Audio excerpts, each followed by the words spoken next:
This is BBC News with the latest headlines for viewers in the UK and around the world. I'm Rajini Vaidyanathan. President Trump announces a US-brokered peace deal between Israel and the United Arab Emirates. Israel's Prime Minister calls it an historic breakthrough. I believe there's a good chance we will soon see more Arab countries joining this expanding circle of peace. Israel's agreed to suspend annexing more of the West Bank, but the Palestinian president calls it a betrayal of his people's cause. Also coming up, the UK imposes a 2-week quarantine on travellers returning from France and the Netherlands. In Belarus, protesters take to the streets in further demonstrations against President Lukashenko, saying his recent election was rigged. And 75 years since the end of World War II in the Pacific, we look at Japan's journey from bitter enemy to close ally of Western countries.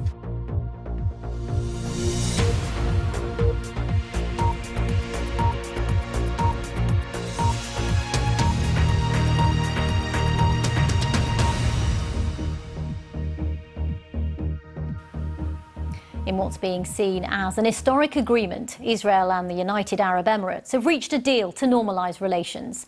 President Trump made the announcement at the White House, saying Israel would now suspend plans to further annex part of the occupied West Bank. The UAE is the first Arab Gulf state to agree to formal diplomatic ties with Israel. Our Middle East correspondent Yolande Knell reports from Jerusalem. The face of a man who's made an historic deal. Israel's leader talking today with the Crown Prince of Abu Dhabi and President Trump. Already there were signs of warming ties with Arab Gulf states which share fears about Iran. Over a year ago, this was a surprise official visit, an Israeli minister in the UAE. Her delegation there singing in the Jewish Sabbath. Now such scenes could become normal. We announced the establishment of a full and formal peace between Israel and the UAE. It includes the mutual opening of embassies, direct flights, and many, many other bilateral agreements. This is the greatest advancements toward peace between Israel and the Arab world in the last 26 years. But the Palestinians feel betrayed. Past peace plans promised diplomatic relations with powerful Arab states only when their conflict with Israel had been solved. Recently, they've been fighting Israeli plans to annex parts of the West Bank, which they want for a future state. Tonight, the UAE justified what it called its bold step, saying Israel had now agreed not to take action. Meanwhile, the White House congratulated itself. By uniting two of America's closest and most capable partners in the region, something which said could not be done, this deal is a significant step towards building a more peaceful, secure, and prosperous Middle East. For Mr. Trump, with presidential elections looming, and his friend Benjamin Netanyahu, this is a major foreign policy achievement. In a measure of its great popularity with Israelis, tonight the Tel Aviv municipality was lit up with the Emirati flag. Yolande Knell, BBC News, Jerusalem. Well, for more on how the agreement between Israel and the UAE came about and America's role, here's our State Department correspondent, Barbara Plett-Usher. Israel has been developing relationships with the Gulf Arab states for some time, quietly, because of their shared concern over the threat of Iran. What U.S. officials have said is that over the past year and a half, the UAE and Israel began to talk about how to go public with normalization. But then the Israeli Prime Minister started to talk about annexing parts of the occupied West Bank, which the Palestinians want for a state. And the UAE said, wait, that's a red line, we can't go there. And in fact, the ambassador here made a very dramatic and unprecedented appeal, I think, directly to the Israeli people in a video, in an article. He said, if you do this, you're going to jeopardize relations with the Arab world. And then U.S. officials say they started to talk about this idea of formulating the plan or the deal like this. Israel suspends its annexation plans in exchange for normalization. So that all happened over the past couple of months, and now you have this announcement. Well, you can find much more on the agreement between the United Arab Emirates and Israel on our website. We've got a special section there devoted to President Trump's plans to bring peace to the Middle East, and we take a look at what might happen next. Well, you can log on bbc.com/news. Now, the UK's added France and the Netherlands to its list of nations from which incoming travellers will have to quarantine for 14 days. It follows a rise in coronavirus infections in several countries. UK Transport Secretary Grant Shapps says the restrictions, which will also affect travellers from Malta, Monaco, Turks and Caicos and Aruba, will come into effect for the whole of the UK from Saturday morning. This evening we're announcing that there will now be quarantine brought in for a number of other locations, now including France, Holland and some others. And that's because we've absolutely worked so hard to make sure that we're keeping our numbers down here, and we can't afford to re-import those cases from elsewhere. Well, at the same time, restrictions within the UK are continuing to be eased. From the 15th of August, indoor theatre, music and performance venues will be able to reopen with socially distanced audiences. Close contact beauty services such as facials, eyebrow threading and eyelash treatments will resume. And wedding receptions for up to 30 guests will now be permitted. The changes will not apply in the specific areas where local restrictions are in place. And they also come at the same time as there's an increase in fines for those who don't wear masks in public. Repeat offenders could be forced to pay up to £3,200. Well, for more on all of that, we can now cross live to Westminster to discuss this with our political correspondent, Jessica Parker. Jessica, quite a lot to get through. Let's start with the changes in the quarantine list. Now, France has been added and a number of other countries. Is this a surprise? Speculation about whether France could be added to the quarantine list has been building for some time now. So I think, in a sense, it's not a surprise, especially as we've seen infection rates rise in the country and a willingness, I think, from ministers recently, at least, to act pretty quickly where they have concerns. Of course, it wasn't so long ago that Spain, the UK's most popular holiday destination, was for some people, quite out of the blue, announced as being put back on the quarantine list on a Saturday. That caused widespread disruption and huge concerns in the travel industry. I think adding France to the quarantine list will do the same because, yes, Spain is the top holiday destination for Brits, but France, as I understand it, is the second top holiday destination for Brits. So it will, of course, mean some difficult choices for people who are already holidaying in France, and difficult choices as well for those who were planning to go over the coming weeks, because of course this announcement has come bang smack in the middle of August, so right at the peak of holiday season, and I think there will be questions for ministers perhaps as to whether, when they announce this travel corridor policy, whether they made the risks abundantly clear to people at the time. What they've been saying very recently, Downing Street's been saying travel during a pandemic is never going to be risk-free. They won't hesitate to act. Boris Johnson even earlier today saying the government was prepared to be ruthless on this issue. It does appear they are willing to be pretty ruthless on this issue and come down pretty quickly. France now, of course, as I say, perhaps the most significant addition to the quarantine list since Spain was put on it about 2.5 weeks ago. Jessica Parker from Westminster, thank you. Well, let's get some of the day's other news. 2 regions in Spain have banned smoking outdoors to try and stop the spread of coronavirus. People in Galicia and in the Canary Islands will be forbidden to remove masks, which are mandatory in public places, to smoke if they can't be sure of remaining 2 metres apart. Apple's removed the video game Fortnite from its App Store after accusing its developers of breaking its guidelines on in-app payments. Epic Games, which owns Fortnite, has accused Apple of holding an unfair monopoly on processing payments and says it will take legal action after being banned. Hundreds of homes have been evacuated near Los Angeles as firefighters battled with a fast-moving bushfire. They were alerted to the blaze late on Wednesday and said that within little more than 3 hours, the flames had spread across some 10,000 acres. In Belarus, workers from state-run factories joined thousands of people on the streets for a 5th day of protests over disputed election results. There's been unrest since the long-serving leader, Alexander Lukashenko, was declared the winner of Sunday's presidential election in a vote condemned by many countries as not being free or fair. Police have made around 7,000 arrests since Mr. Lukashenko secured another term in office. Some of those detained were released today, and tearful relatives gathered outside a jail in the north of the capital, Minsk, hoping to be reunited with their loved ones. From there, our correspondent Abdul Jalil Abdul Saralov sent this report. factory workers downed tools across Belarus today. The protest mood in the country is changing following a violent crackdown on protesters. People are finding new ways to make their voices heard. Although the number of protesters on the streets of Minsk is going down, the movement against President Lukashenko will not go away that quickly. And the country has already changed. Today the workers at this plant are going on strike against the violence that authorities are using to stop protesters. We demand honest elections, the change of regime. We demand freedom, democracy and peace in our homes. That's why we've come out. These are some of the people who were detained on Sunday, the day when protests in Belarus started. Now they are free. After long days and nights of anxious searching and waiting, some families are finally reunited. But many are still looking for their relatives.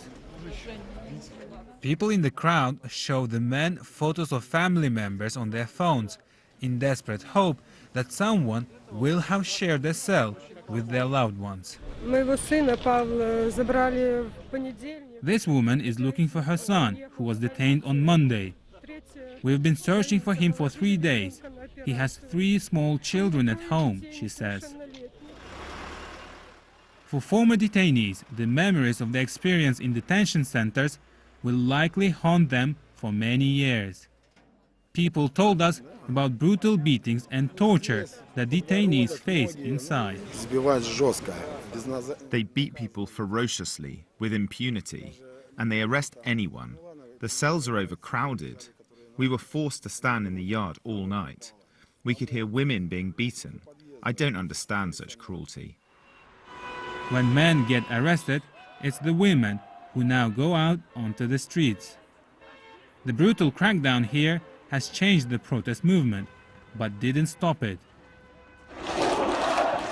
The question now is, how far will the regime go to maintain its grip on power?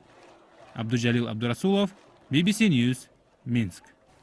We just got some breaking news on that story that we had earlier, that Britain's to impose a 14-day quarantine on all arrivals from France. Well, we've just been given a statement of the French Junior European Affairs Minister, Clement Beaune, who says that Britain's quarantine on arrivals from France will lead to a reciprocal measure. So anyone who is going the other direction now, so going to France, will have to quarantine as well, by the sounds of it. We will get more on that story as the evening progresses. Do stay with us on BBC News, still to come. Faith and face masks, how the social divisions over COVID restrictions are playing out in California.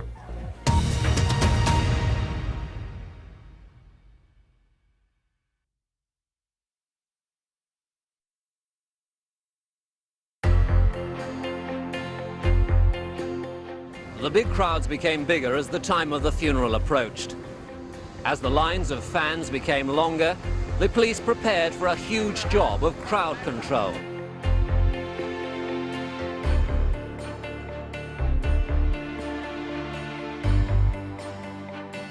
Idi Amin, Uganda's brutal former dictator, has died at the age of 80.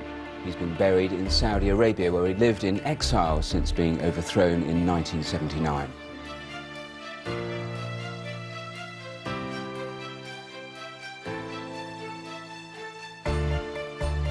2 billion people around the world have seen the last total eclipse of the sun to take place in this millennium.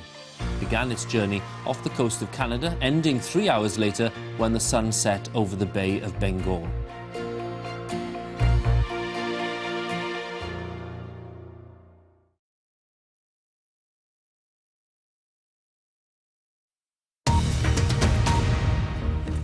This is BBC News. The latest headlines. The United Arab Emirates and Israel have announced an historic peace deal brokered by the United States. Britain's imposing a 14-day quarantine on all arrivals from France and the Netherlands after a surge in coronavirus cases in recent weeks. In Lebanon, lawmakers confirmed the country's state of emergency after last week's deadly explosion in the capital, Beirut. About 250,000 people remain homeless and many are still unaccounted for. Protests calling for change within the Lebanese leadership have continued. The government's resigned but remains in a caretaker capacity, but there are growing calls for the international community to intervene. The BBC's Paul Adams has more. In the devastated port, Navy divers still searching for victims under the now iconic shadow of Beirut's shattered grain silos. More than a week on, dozens of people remain missing. Some may never be found. Beirut's cleanup, slow, laborious and painful, goes on. It's a daunting task. This bankrupt country seems overwhelmed, unsure where to start. Hopes are not high that Parliament can fix anything. Meeting for the first time since the explosion, it rubber-stamped last week's declaration of a state of emergency. Outside, tight security, as there has been since the end of last year. Lebanon's ruling class held in such low regard, it can only meet behind barricades. A major demonstration is planned for Saturday. The people of Beirut determined that those responsible for wrecking their city are brought to account. The government said there would be answers by now, but it's not clear what, if any, progress is being made. America says it's willing to help uncover the truth. A top diplomat saying American investigators will soon be involved. The FBI will soon join Lebanese and international investigators at the invitation of the Lebanese in order to help answer questions that I know everyone has about the circumstances that led up to this explosion, and to work with Lebanese in this regard. But as he met volunteers involved in distributing aid, David Hale sounded a warning that proper recovery needs real change. And if that same spirit of unity and collaboration and the focus on getting things done could not only be tapped to rebuild Beirut, but to undertake the necessary reforms that will bring the kind of transformation that is necessary for Lebanon to make sure things like this never happen again.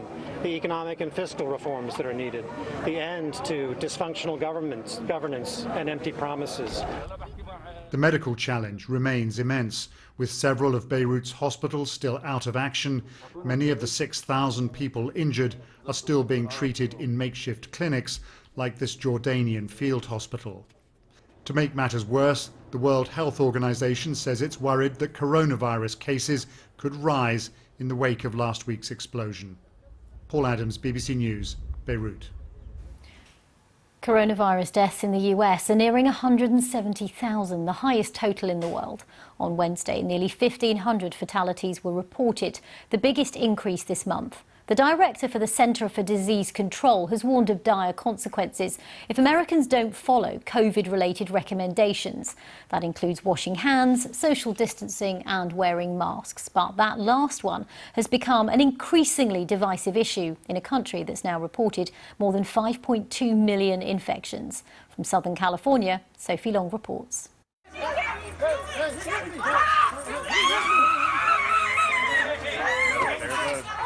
Conflict outside church in a country where wearing a mask is seen as a political statement rather than an attempt to protect others.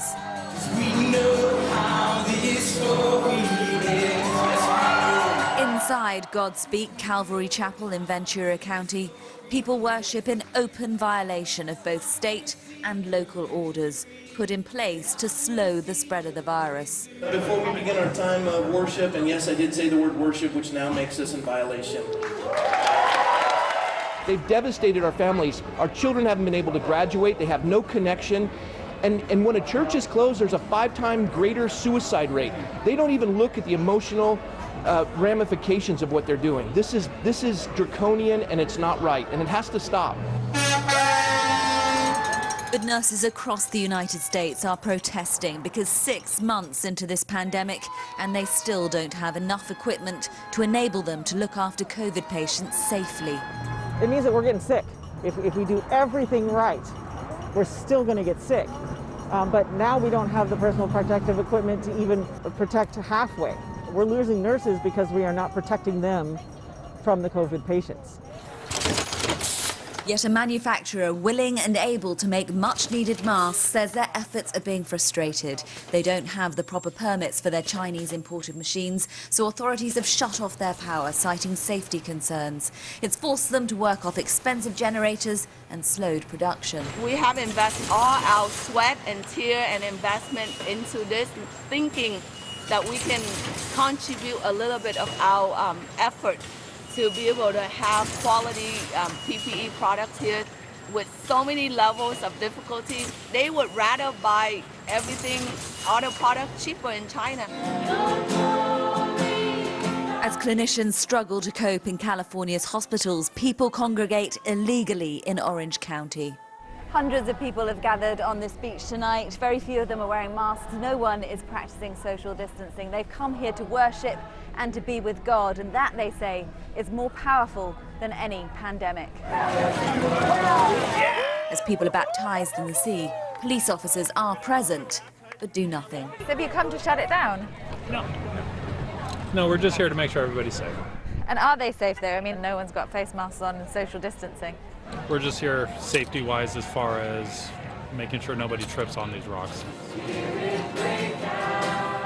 As their hands rise, so too do the number of infections and of those to die from the coronavirus across California and the United States.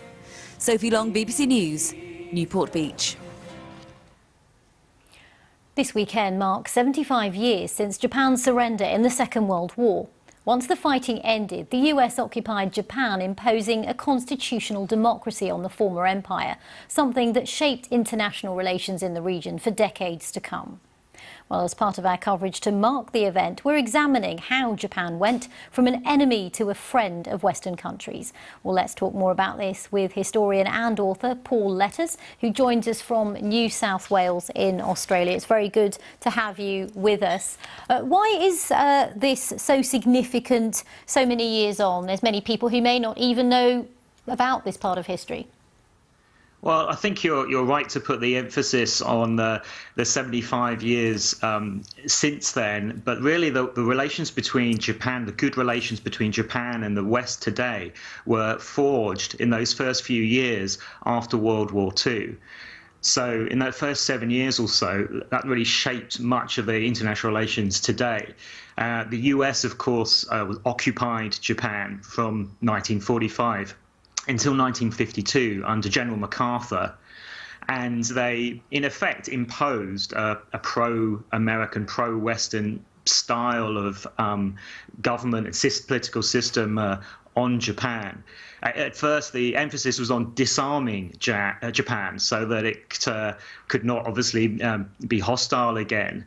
But soon as the Cold War, of course, came to fever pitch in the late 1940s and then in 1950 with the Korean War, the emphasis from the American point of view was much more to have Japan, to place Japan in a good position to be a strategic ally through the Cold War. And Paul, so they go on. No, please, Kat. I was just going to say what's interesting is how you can go from being an enemy to becoming a key ally when we look at what's going on in so many countries in the world today.